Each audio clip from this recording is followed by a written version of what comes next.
Self-compassion after childhood trauma. Some of us don't even realize that we need to give ourselves a little bit of TLC, tender love and care, as we grow up after experiencing adverse childhood experiences. We don't have an idea that what we've gone through as a child is affecting us as an adult. We call ourselves names. Do we really go through anything as an adult after experiencing childhood experiences adversely? We sure do. Hi guys, I'm Toy Nukanuga. I'm the CEO of Hush to Roar, bringing healing to your inner child. That's what I feel I live for right now, because I believe that everything I've gone through or that I've come through is to do exactly this, and it feels so right. I'll be talking about self-compassion after experiencing adverse childhood events. So this is one topic that is so dear to me. And the reason it's dear to me because after going through my own personal experiences as a child, when I grew up, or as I was growing up, I realized that I always had almost like a self-sabotage. Like I was always expecting things to go wrong. And I'm sure I'm not alone. If you've gone through some adverse experiences in your life, you just can't see a positive outlook. Well, I couldn't see it because I was always almost self-sabotaging. I was always self-critical. I was always blaming myself for things that were beyond my control. And that is what I want to talk about today. Because self-compassion, when you've experienced childhood events that have impacted you adversely, are one of the most single critical factors that create harm to adults, like even as far as suicidal, because you believe you're worthless. You believe everything you lay your hands on, they're going to go wrong. And that's because you have been impacted in a way that has affected your brain, has affected every aspect of your body, that you can no longer trust. You hate people in your life. You blame everyone for everything that is now that you're going through as an adult. But then also you blame yourself for not even getting things right. So the pain of this unresolved trauma, childhood, it presents as self-critical thoughts. You are always saying, why haven't I got this right? You can even say, you're stupid, I'm so stupid, I'm so stupid, I'm so... And those negative thoughts, you'll be amazed what it does. It causes fear, anxiety. It causes everything that by the time you know it, you're getting everything wrong. So fear expresses itself through our body. So it expresses itself through anxiety. Then the anxiety, if not expressed, it gets suppressed. When we suppress it, that suppression causes what? It causes depression. From depression, that will cause disease. So ultimately, we are adding insult to the injury that we had as a child. So I'm here with you today to say, okay, guys, we've experienced that as a child. We have to forgive ourselves. You're self-critical. You believe you should be perfect, just like so. And you look at other people who are getting it so right and think, why am I not like that? I am so stupid. You are so stupid. Before you know it, you're filling yourself with what? With negative thoughts. So self-compassion recovery has two aspects to it. The first is you have to set limits with yourself to reduce these habitual negative thoughts and behaviors that result in almost harmful ones. So that is the first one. We have to have self sort of like lovely affirmations, positive affirmations. I can do this. You are doing just great. Now it seems a bit hoo hoo la la or a bit vain. No, it's not. Because when you've gone through those traumatic events, you're already in a slippery slope that you need to bring yourself up now that you are in the driver's seat of your life. Now that you're steering the wheel, we have to take control of our lives and say, we can do this. So the first one is you have to set limits to start saying positive affirmations to yourself. And that will keep you on a nice path that will stop you thinking that you are not worthy, because you are so worthy. What happened to you does not have to define you. And we can do this. Of course, I would really implore that you seek medical attention, and I would implore our family and friends to help us get help. But when you know that you can be in control of your mind, and this is what I started to do, I started to talk to myself to say stop. Because there was a time in my life when I started to change. You see, there's a whole consequence when you start to change, and then your body's saying, whoa, Toyin, normally you get angry at this point. Why are you being so positive? And your body's telling you to be angry or to get to hate that person. That's what you normally do, because what? Your neurons had fired in a way that was so negative, and it had done that for the past 20, 30 years ago, and it had fired those neurons and they'd been wired. So the neurons that fire together, they wire together. So they've been wired in that negative way. And now you want to change because now someone's told you, like a therapist, and said, now start saying positive things. When you start positive, the brain's like, whoa, no, we've wired it. These are fired and wired nicely in this horrible state. Do not even touch these.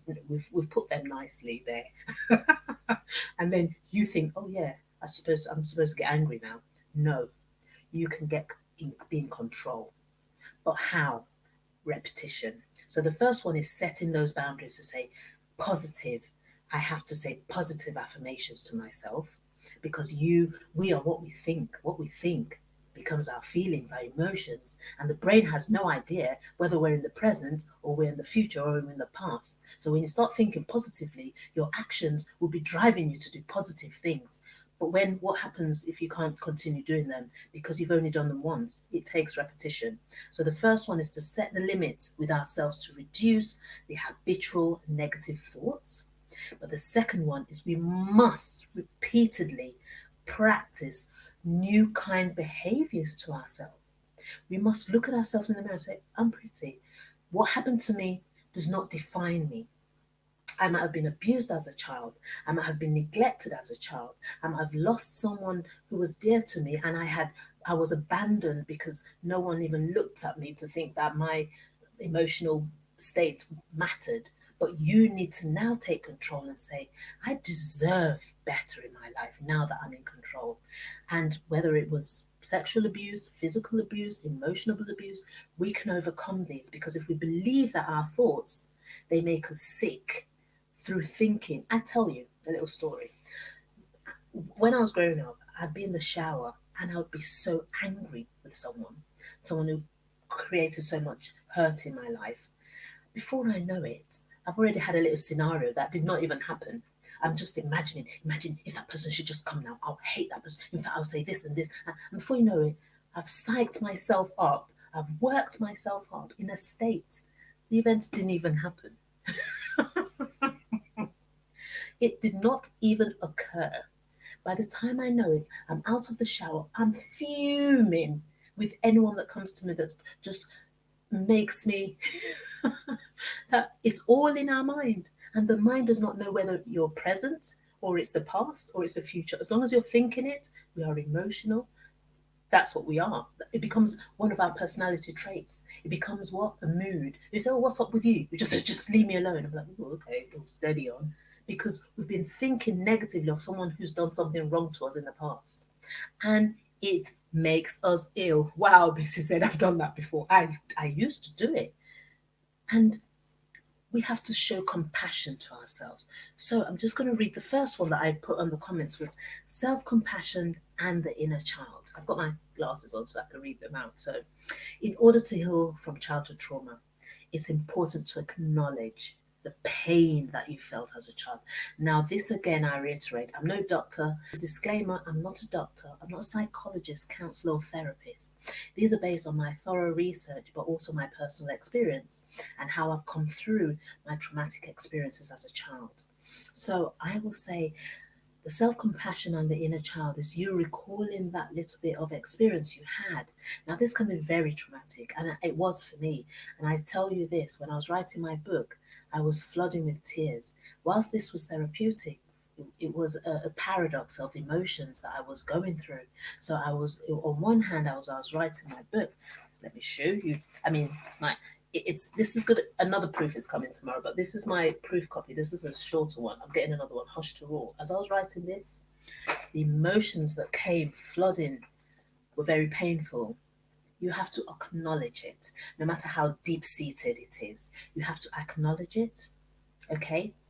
And then when you engage in that loving attitude, it's almost as if you're loving that inner child that was hurt back then. So now you're playing the parent to little you. So it sounds a bit woohoo, but I had to love little me. I had to love little Toyin. I had to be the parent that I wanted for little Toyin. I had to be the carer to little Toyin. And when I said it, I was crying, I was bawling my eyes out, but I knew I had to bring it to the surface. So I acknowledged that that was hurting. And this is me showing compassion that it's okay. You are safe now. You are safe. The past has no power in the present. You are okay. And I will show you some love. And you can achieve everything you want to achieve because you are enough. And nothing can take that away from you, my darling Toyin, I'd say to myself. You can do it. Just go for it. And don't let anything stop you now that you are in the driver's seat. And I would have to start saying these. And there were certain things I thought, but I can't do that because I am like that. And someone said I was like that. Did they? And you believe them? So you are believing something that's external compared to what's internal. You are letting your external environment define you as a human being, how you are, the loving, beautiful person that you are. So I had to ground those. When I acknowledged them that it happened, I had to now say that I am enough. I can do this. Because I remember, guys, when I was growing up as well, some people might know that I used to really study a lot when I was in secondary school, and I actually had loads of nicknames. People used to call me a bookworm. I actually used to study with a lot of boys. I was always studying with boys, and all these boys. When I was growing up, because of my childhood traumatic experience, I had no idea it had anything to do with my studying. My academic attainment was so low compared to the boys I was studying with. Anyway, so when I was in my late 20s, 30 and early 30s, people were always going on Facebook and that, and I said, I don't want anything to do with that because people are going to start asking me, where am I? They will expect me to be a medical doctor by now compared to how I was in secondary school. So all these thoughts, I had no compassion on how I was or what I'd gone through because I didn't even know it was affecting me, let's be fair. Yesterday or day before, I said, we actually need to know how do we know that we have to have an identification first to know that we are suffering from that. But anyway, I was always negative about how I was, and I was thinking, well, then I'd find out, so what's that person now? They'll say, oh, he's a medical doctor. I'll be like, you see, I should be a medical doctor by now. Toy, you're so stupid. Why don't you study? And I was so critical of myself. And I said, okay, what about that person? Where is he? And I said, oh, oh gosh, he's a director. I'll say, oh, there you go. You see, and I'll be critical, and it was painful. And I could never bring myself to tell people what I was really doing. At the time, I think I was a purchase ledger clerk or an account. But I should be grateful that considering the experiences I went through, why would I compare myself to someone I don't know what they've had, the childhood that they had compared to mine? Why am I comparing myself? So this is where self-compassion comes in. One, you've got to stop comparing yourself, but two, set yourself the positive affirmations and then repeatedly do these things. Before you know it, your brain is firing new neurons of new knowledge, of you learning new things. I'm thinking that you're actually doing that. Before you know it, those Neurons are firing and they're wiring together the positive affirmations. And what are you going to be doing? You're going to be in action of those positive things that you're saying to yourself. Because that's how I started. I just started to say, you could do this, Toyin.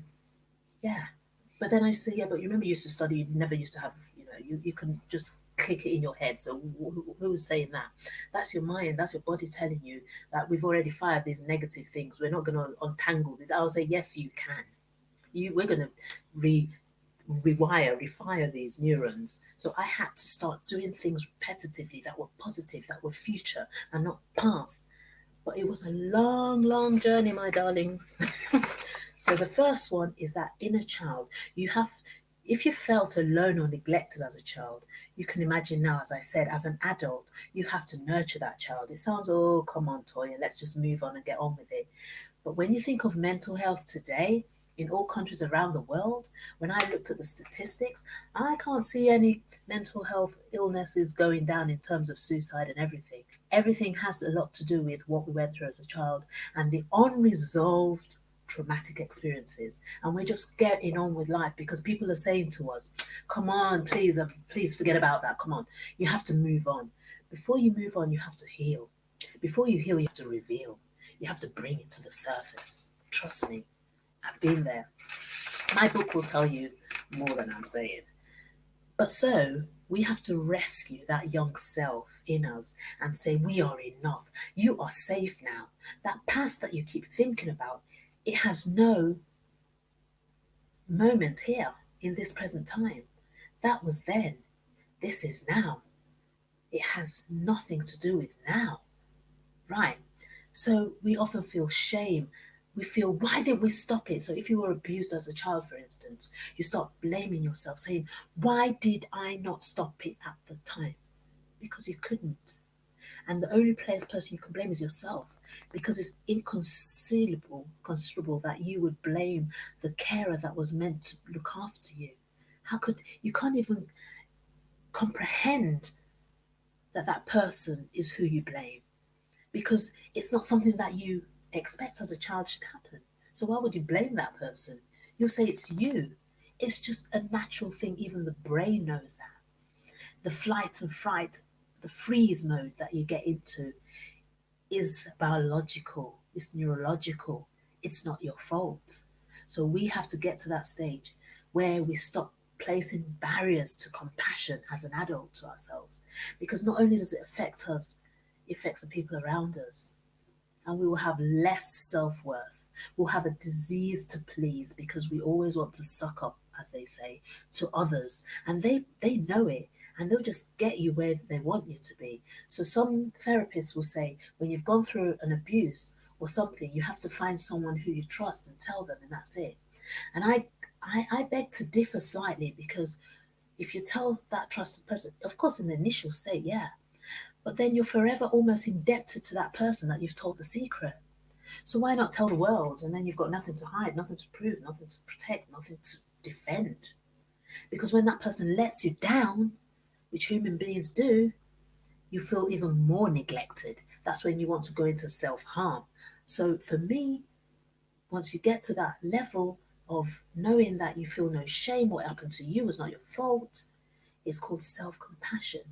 I'm okay. I got to a place when I studied so hard, I cried my eyes out and I was on my knees and I looked to the ceiling and I said, Toyin, after reading what I read, I said, Toyin, you are okay. What you're feeling is okay. Whew. So the barriers, that's one of them. We feel regret, we feel shame. But we have to show ourselves compassion. And in practice, that's repetitive things of learning new things, getting yourself into a mode where you have more knowledge and not just relying on people telling you things, but going out there to study it yourself, not just one thing, but diverse. So if I learn something from this, I'm going there, I'm going there, I'm going there. Is it consistent with what I'm thinking? Okay, yeah. But then you start to have more self-worth. You have to have more self-compassion. and belief in yourself, that what you're going through, your mates might be up there. Like I just said before, I thought I was asking everybody, oh, so where's that person? I won't call the names out. So they'll say, oh, that person's a medical doctor. Yeah, your friend is a, and I'll be like, what about that person? Oh yeah, she's a doctor. Oh, didn't you know he's the director of? I'm like, okay, and the person will have no idea why I'm just going, because all I'm thinking is that, Tony, you're so stupid. Don't you think that you should have been there by now? You know, all of you guys were on the same level. Well, you weren't, but you were studying together. Because I did not even consider myself that I should have compassion towards myself. All I thought was that you're stupid. You should be ashamed of yourself. So I stopped going to Facebook. No, people were looking for me. My friends were looking for me for years when we left secondary school. I just went into hiding because I was so angry with everyone in my life. I couldn't bring myself to think that I was worthy of anything because I thought everything I do, my life would turn upside down because it has been so far, right? That's what I thought.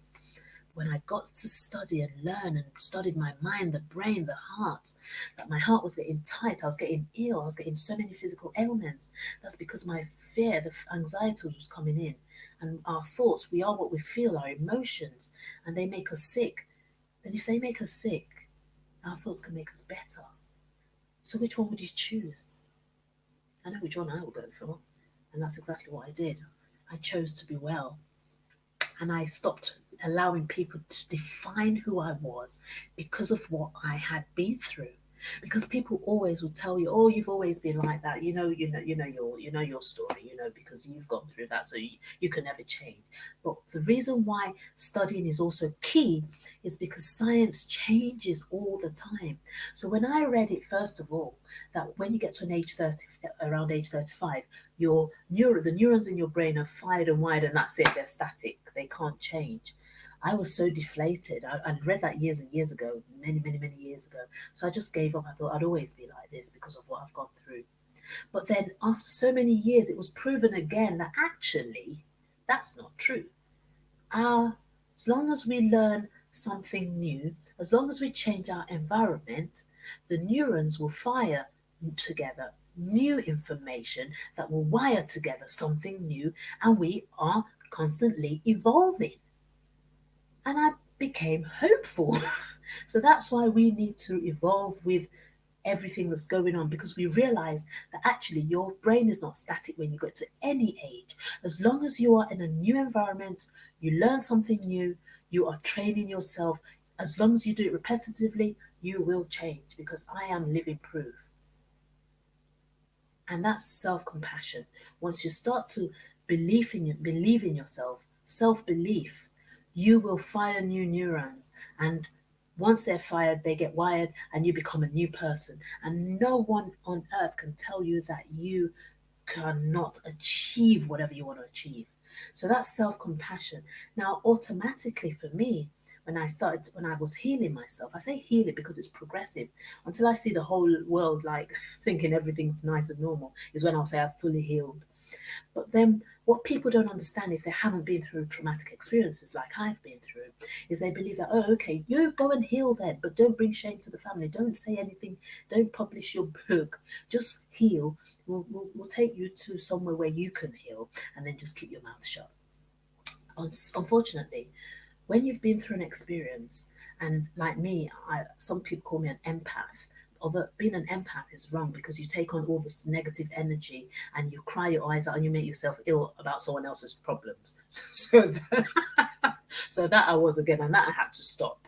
So anyway, when it comes to healing and compassion, when people don't understand, is that because of everything I've been through, and I went through it as a child, and I was healing, it was natural that I now want to be compassionate to the children and to adults who are also stuck in their past the way I was. But people just want you to contain you and say no, because you're going to bring shame to everyone. Let's just shh, let's take you to get healed, and then you just. But I can't. Because compassion is compassion. I've done self-compassion. Now I'm compassionate to people who we are connected to, because that's how Jesus said we are. And that's how it is natural for me to now glow when I see that I'm helping someone else, because I love to share, and that's what abundance is.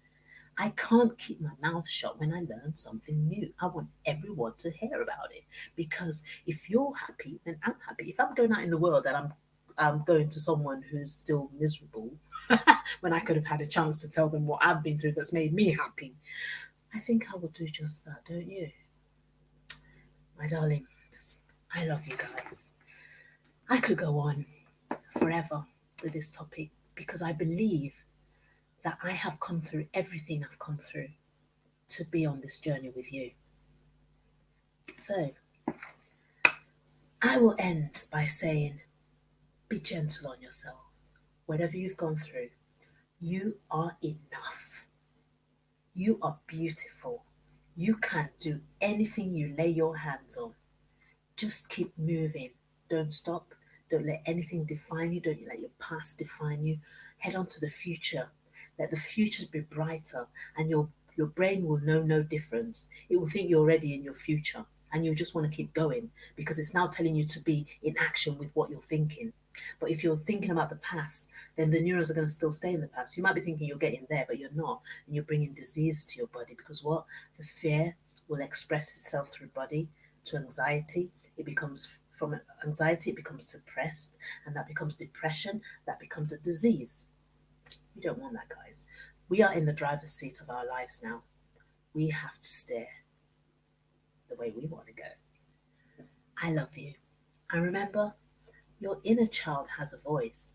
Don't suppress it. Let it roar. Thank you, guys.